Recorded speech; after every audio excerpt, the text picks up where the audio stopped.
அழைக்கின்றாரே நம்ம அண்ணா சாமி அழைக்கின்றாரே. மாயன் மயம் ஆன்மீக அன்பர்களுக்கு எல்லாம் என்னுடைய அன்பான ஆசீர்வாதத்தை தெரிவித்துக் கொள்கிறேன். மாயன் மயம் உங்கள் நலன் பொருட்டை இறையருளாலும் குருவர்களாலும் மாயன் மயல்ல தொடர்ந்து ஜோதிடம் மட்டுமல்ல, அமானுஷ்யம் மட்டுமல்ல, ஆன்மீகம் சார்ந்த நல்ல நல்ல விஷயங்களை எல்லாம் உங்கள் நலன் பொருட்டு பேசி வருகிறேன். மாயன் மயனை நீங்க தொடர்ந்து சப்ஸ்கிரைப் பண்ணி ஆதரவு தருவீங்கிற ஒரு நம்பிக்கை எனக்கு எப்பவுமே உண்டு. அப்பதான் ஆன்மீகம் சார்ந்த விஷயங்கள் உங்களை நோக்கி நகருவதற்கு ஒரு வாய்ப்பாக அமையும்.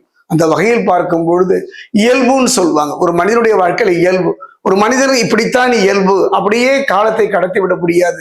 இந்த வாழ்க்கை ஒரு போராட்டம் நிறைந்தது. வாழ்க்கை மட்டுமல்ல, தொழிலும் அவ்வாறு தானே. தன் இயல்பை சற்று மாற்றி கொண்டாலே அவர் வெற்றியை நோக்கி நகர்ந்து விடலாம். அந்த வகையில் பார்க்கும்போது இந்த இயல்புங்கிறது மனிதனுக்கு மட்டுமல்ல, நவ கிரகங்களுக்கும் உண்டு. அந்த வகையில் பார்க்கும்போது பலம் வாய்ந்த பலகீனமான கிரகங்கள்லாம் கிடையாதுங்க. சமீபத்துலதான் நான் பாத்தீங்கன்னா குரு பயிற்சியை சந்தித்தோம், சனி பயிற்சியை சந்தித்தோம். இந்த வருடத்தினுடைய இறுதியில ராகு கேது பயிற்சியை சந்திக்க போகிறோம். அப்படிப்பட்ட நிலையில இவன் கொடுத்தால் இவன் தடுப்பான், இவன் தடுத்தால் இவன் கொடுப்பான் என்கின்ற ஒரு நிலையில் இருக்கக்கூடியவன் தான் சனி பகவான்.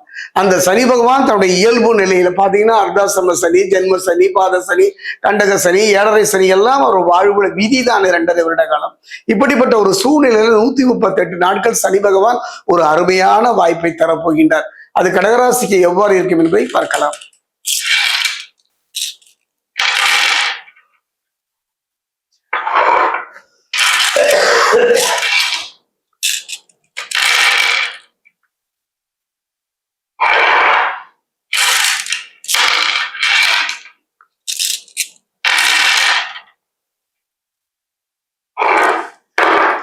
அந்த நிலையை பார்க்கும்பொழுது ஒரு அருமையான ஒரு வாய்ப்புங்க. சனி பகவானே வாய்ப்பு தருகின்றார், சனி பகவானே அருள் செய்கின்றார். இவன் கொடுத்தால் இவன் தடுப்பார், இவன் தடுத்தால் இவன் கொடுப்பார். சனி பகவானை நெற்றி அச்சமோ பயமோ வேண்டாம்.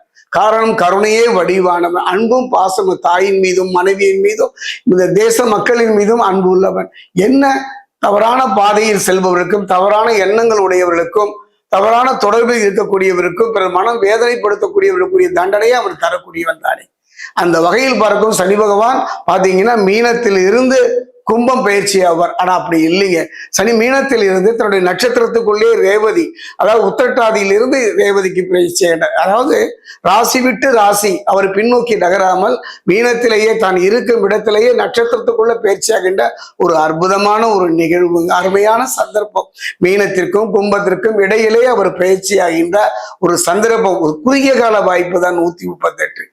இது எவ்வாறு இருக்கும் பார்ப்போம். அதே நேரத்தில் கடகத்தை பொறுத்த வரைக்கும் ஒரு நிகழ்வு சொல்கின்றேன். கடகத்துலதான் ஆத்மகாரகன் என்று சொல்லக்கூடிய சூரியன் இருக்கின்றார். சூரியனை பொறுத்த வரைக்கும் சூரியனும் குருவும் ஒரு இடத்தில் இருக்கின்ற ஒரு நிகழ்வு தான் கடகராசிக்கு. எவ்வாறு இருக்கும் என்பதை இப்ப நம்ம பார்க்க போறோம். சனியை பொறுத்த வரைக்கும் பாக்கிய வீட்டில் சஞ்சரிக்கின்ற ஒரு அருமையான சந்தர்ப்பம். ஆனாலும் எந்த பாக்கியமும் இல்லையே, எல்லாம் இருந்தும் இல்லாத ஒரு நிலை தானே, ஒரு ஏக்கம் நிறைந்த ஒரு வாழ்வு தானே, ஒரு வெறுமையான ஒரு நிலவு தானே. அப்படிப்பட்ட ஒரு சூழ்நிலையில தான் சனி பகவான் பார்த்து வீட்டிலே சஞ்சரித்தாலும் கூட அங்கிருந்து அவருடைய பார்வைப்படுகின்ற வீடுன்னு பாத்தீங்கன்னா 11, 3, 6 ஆகிய வீடுகளை பார்க்கின்றார். அதே நேரத்துல பாத்தீங்கன்னா ரேவதி 2ஆம் பாதத்தில் சஞ்சாரம் செய்து வருகின்ற சனி பகவான் உத்திரட்டாதி நட்சத்திரத்தை நோக்கி செல்ல இருக்கின்ற ஒரு காலகட்டம் தான் இந்த சனி வக்ரம். அதே நேரத்துல பாத்தீங்கன்னா வாழ்வில பெரும் மாற்றத்தை நிகழ்த்தி இருக்கின்றார். இது ஒரு அருமையான வாய்ப்பு. கடகராசிக்காரர்களை பொறுத்த வரைக்கும் கிடைச்சிட்டு போட்ட கல்லாக நிம்மதியற்று கலங்கி இருந்த வாழ்க்கைத்துல ஒரு மிகப்பெரிய ஒரு தாக்கத்தை, ஒரு மிகப்பெரிய ஒரு மாற்றத்தை இந்த சனி பகவான் சனி வக்ரத்துல அவர் நிகழ்த்துகின்றார். அதைத்தான் வாழ்வில மிகப்பெரிய ஒரு மாற்றத்தை நிகழ்த்த இருக்கின்றார்.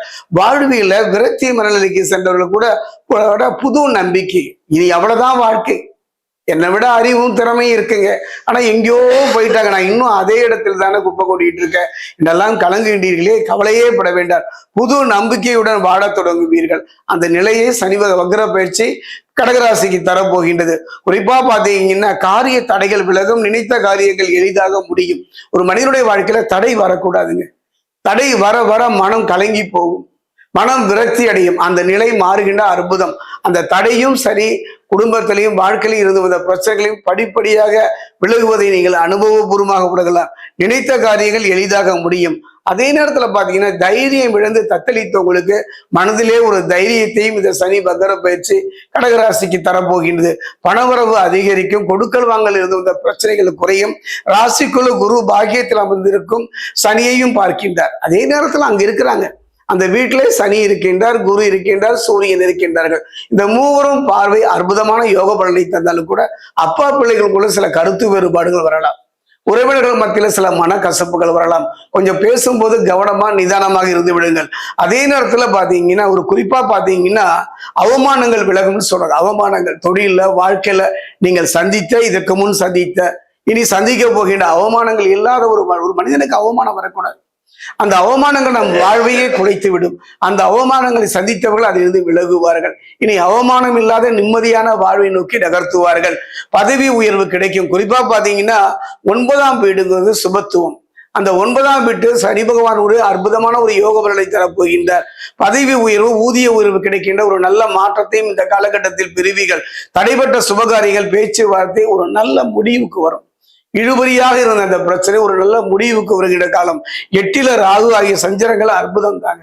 அது மட்டும் கிடையாதுங்க. ராகு பகவான் 8ல் சஞ்சாரிக்க அப்படிங்கிற நல்ல யோக பலன்களை எல்லாம் தருவார். குறிப்பா சொல்ல போனோம்னா 4 கிரகங்கள் நலமாக இருக்கின்ற காலம் இந்த சனி வக்கர பயிற்சி கடகராசிக்கு. அதே நேரத்துல ஒரு மனிதனுடைய வாழ்க்கையில பலம் என்று சொல்லுவேன் அடிக்கடி. தேக பலம், தெய்வ பலம், மனோபலம் என்று. அதாவது தேக பலம் இருக்கின்றது, மனோபலம் இருக்கின்றது. தெய்வ பலம் ஏனோ இல்லாத ஒரு சூழ்நிலை இருப்பதனால அந்த காலத்திலலாம் பாத்தீங்கன்னா பெரியவங்க ஆலயங்களை சில நிகழ்வுகளை நடத்துவார்கள். நம்ம பார்த்து பார்க்காமல் வந்து விடுவோம், அலட்சியப்படுத்தி விடுவோம். இனி அவ்வாறு இருக்காதீங்க. ஆலயங்கள்ல பாத்தீங்கன்னா ஒரு குறிப்பிட்ட காலத்துல கட்டத்துல தெய்வங்களுக்கும் திருமணத்தை நடத்தி வைத்து அழகு பார்ப்பார்கள். தெய்வத்துக்கு திருமணமா? ஆமா, பார்த்திருப்பீங்க. சீதா கல்யாணம் பார்த்திருப்பீங்க, மீனாட்சி கல்யாணம் பார்த்திருப்பீங்க. அப்படிப்பட்ட ஒரு காலகட்டம். ஏன் தெய்வங்களுக்கு திருமணம் என்றால் அங்கு சென்று பார்ப்பவர்கள் மன ரீதியான சில நல்ல நிகழ்வுகளை சந்திப்பார்கள். ஒரு தெய்வ திருமணம் மாதிரி நம் வாழ்க்கையில ஒரு நல்ல திருமண வாழ்வு அமையாதா? நீண்ட காலம் இழுத்தடிக்கின்ற நம்முடைய திருமணத்திற்கு ஒரு நல்ல வாழ்க்கை அமையாதா? நல்ல கணவன், நல்ல மனைவி அமைய மாட்டார்களா? நல்ல கணவன் மனைவி அமைந்தும் கூட நிம்மதி இல்லாமல் கலங்குகின்றேனுமே, குடும்பத்துல வாழ்க்கையில ஒரு நிம்மதி கிடைக்காதா என்ற ஒரு ஏக்கம் தீர்வதற்காகத்தான் இந்த நிகழ்வுகளை நடத்துகின்றார்கள். தெய்வத்துக்கு மட்டும் திருமணமா? ஒரு அற்புதம் சொல்கின்றேன், ஒரு அதிசயம் சொல்கின்றேன், ஒரு முக்கிய நிகழ்வு சொல்கின்றேன். நவகிரகங்களுடைய கர்த்தா என்று சொல்லக்கூடிய, கர்மாவினுடைய கர்த்தா என்று சொல்லக்கூடிய சனி பகவானுக்கும் திருமணம், சனி பகவானுக்கும் திருக்கல்யாணம். அதாவது இந்த ஜூலை மாசம் 31ஆம் தேதி 3வது வெள்ளிக்கிழமை கொச்சனூர்ல பாத்தீங்கன்னா சனி பகவானுக்கு திருக்கல்யாணம் நடைபெறுகின்றது. வாய்ப்பு இருந்தால், சந்தர்ப்பம் இருந்தால் சென்று தரிசியுங்கள். அவ்வாறு அன்றைய காலகட்டத்தில் போக முடியலன்னா அருகில் உள்ள சிவாலயம் சென்று சனி பகவானை வழிபடுங்கள். அதே நேரத்தில் தனித்திருக்கும் சனீஸ்வரனையும் வழிபடலாம். வழிபடுகின்ற முறையைத்தான் நான் மாயன்மையில சொல்ல போறேன். அதாவது 2 காக பொம்மை கிடைத்தால் பாருங்கள். இல்லை என்றால் கலிபல்ல நீங்களே தப்பா இருந்தாலும் தவறா இருந்தாலும் பிடித்து வைத்தார் பிள்ளையார் என்பதை போல 2 காக பொம்மைகளை செய்து அதை 3 முறை தலையை சுத்தி ஒரு பாக்கு தட்டிலேயோ ஒரு தட்டிலேயோ வச்சுங்க. கொஞ்சம் உப்பு வச்சுங்க, கொஞ்சம் பொறி வச்சுட்டு அதை இந்த சனி பகவானுக்கு சமர்ப்பணம் செய்வீர்கள் என்றால் அற்புதமான ஒரு யோக பலன் கிடைக்கும்.